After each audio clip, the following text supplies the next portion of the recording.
The attitude towards buying real estate in China has helped change the landscape in the former farming village of Shenzhen. The southern metropolis is a sea of residential and commercial buildings, thanks to a widely held belief among Chinese that purchasing property is a surefire investment.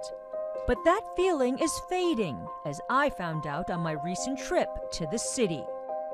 My first stop was a residential project of a company called Kaisa. Kaisa is a mid-sized Chinese real estate developer that until recently has been a darling of international investors with big plans to build up its home base of Shenzhen, as well as other cities in the country. But construction by Kaisa has stalled because of financing problems. And some of the buyers at this partially built housing complex called us to say they're nervous. Chen Shangxiang is one of them.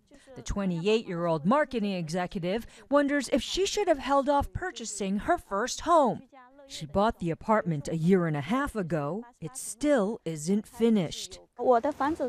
My apartment is in the building far back over there. It is on the 38th floor. It is 88 square meters.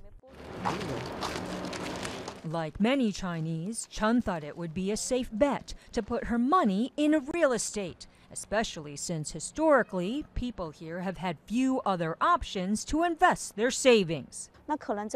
For most people in China, buying a property is a huge thing. It means you have to spend your lifetime earnings, sometimes even the savings of 3 generations. I am paying more than $1,300 every month on my mortgage, so if the apartment isn't completed, I'm going to spend my entire life paying off the debt for nothing. Debt is jeopardizing the big picture for Kaisa too. The home builder has outlined an ambitious plan to develop the skyline of several cities across China, starting in Shenzhen. The Hong Kong-listed company has grown since it was founded in 1999. In 2014, its developments across the nation generated a cash pile of $1.5 billion by June and revenues of $4.4 billion by November. But then its lofty dreams fell to earth.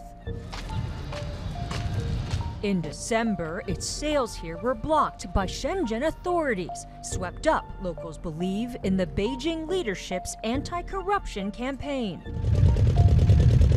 The entire management team fled, its assets frozen.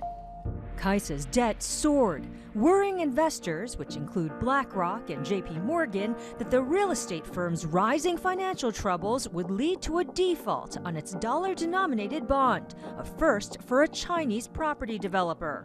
One of Kaisa's rivals agreed to buy a stake in the cash-strapped company, but Kaisa's future is still hazy, overshadowing China's current housing downturn. I think the problem with the Kaisa group uncertainty is whether they can actually finish the development. People probably will question the financial health of the developer and check whether make sure that actually these are quality developers and have the ability to finish them.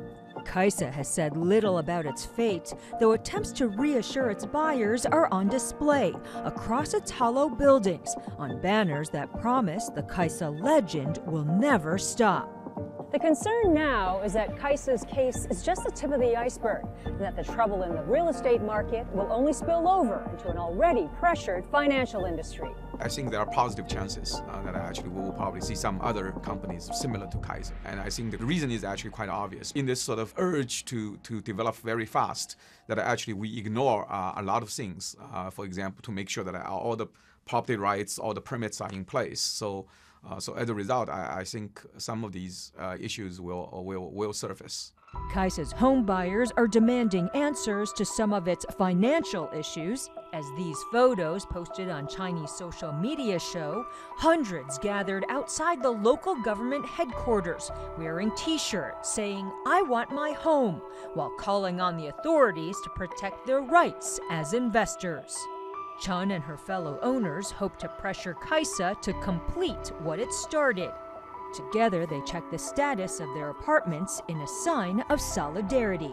If only one individual owner goes against them, it's meaningless. They'll just turn their back to you. Only when all the owners unite will they pay attention.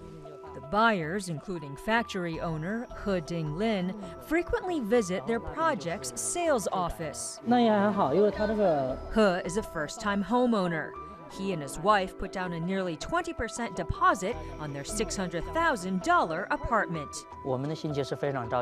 We've been very anxious since we learned that Kaisa was having major problems. My parents haven't been able to eat or sleep for days. I haven't been able to focus on work. I used most of my savings for the deposit of the apartment. All the homeowners can do now is wait and hope that if the model living arrangement they envision doesn't happen, the government will save the day. There's always a risk in investing, but in China, the situation is unique. The government will take into account the livelihood of its citizens, so the government will step in. He's belief is widespread among property investors in China, who are only now learning the ropes of a market economy, that what goes up can also come down.